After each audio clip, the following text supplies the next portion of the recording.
그럼 다음 이슈로 넘어가겠습니다. 두 번째 이슈입니다. 탄력근로제 뒷북 논란. 사회적 대화기구인 경제사회노동위원회가 오랜 파행을 끝내고 다음 주 본회의를 개최하기로 했습니다.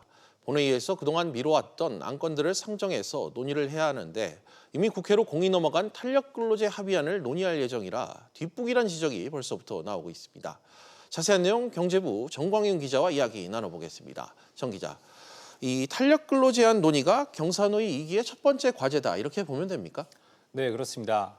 다음 주 금요일에 경제사회노동위원회 본위원회가 열릴 예정인데요. 상임위원과 공익위원, 노동계 계층별 대표들이 맡긴 2기 위원회의 첫 출범이라고 할 수 있습니다. 청년과 여성, 비정규직을 대표하는 계층별 대표 3명 가운데 여성 대표가 아직 새로 위촉되지 않은 상태지만 회의는 그대로 진행될 예정인데요.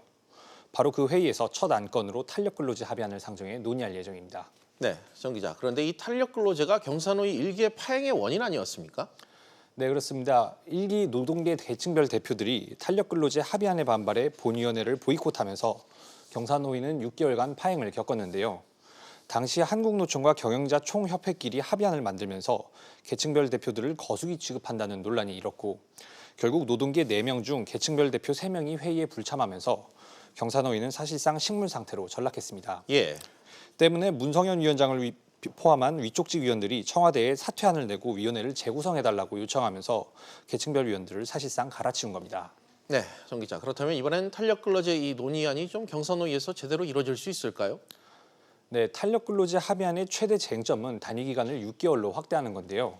새로 위촉된 비정규직 대표와 청년 대표가 회의에 참석할 가능성이 높아 만장일치는 아니더라도 본회의를 통과할 가능성이 높은 것으로 관측되고 있습니다.